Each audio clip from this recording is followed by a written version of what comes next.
Пайғамбарымыз саллаллаху алейхи уассаламның мына бір хадисі адамға қатты ой салады. Кейде тіпті осы хадисті естіген сайын, оқыған сайын ойға батасың, қатты қиналасың. Пайғамбардай асыл зат әмин деген кезде, және де ол дұғаны періштелердің мырзасы болған Жәбірейіл періште жасап атқан кезде, оған пайғамбар әмин деп тұрса, ол дұға қалай қабыл болмасын, е? Енді сол Жәбірейіл періште дұға жасап атыр. Қазақ тілінде айтатын болсақ, ол жай дұға емес, қарғыс.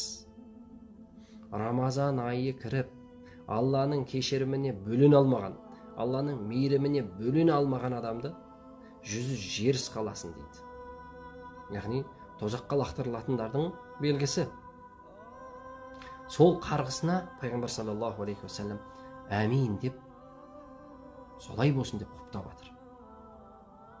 Хадисте ата-анасына қатысты да келеді. Ата-анасы тірі тұрып, немесе екеуінің бірі олардың ризалығын алып, Алланың мейіріміне бөлене алмаса, және де менің атым аталып дейді пайғамбарымыз саллаллаху алейхи вассалам, аты аталған кезде оған салауат жолдамау, ол мәселесі де бар. Енді біздің бүгінгі тақырыбымызға қатысты Алланың кешіріміне бөлену осы айда. Осы айда Алланың кешіріміне бөлене алмасақ, Алланың мейіріміне бөлене алмасақ, онда періште, Жәбірейілдей періште қарғыс айтып жатыр. Ал оған әмин деп Мұхаммед пайғамбарымыз саллаллаху алейхи уассалам құптап жатыр. Қараңыз, араша түсіп жатқан жоқ.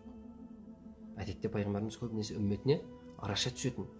Бұл жерде араша түсіп жатқан жоқ. Әмин деп жатыр. Солай болсын деп жатыр. Сол үшін осы айда көбірек Алладан кешірім сұрауымыз керек.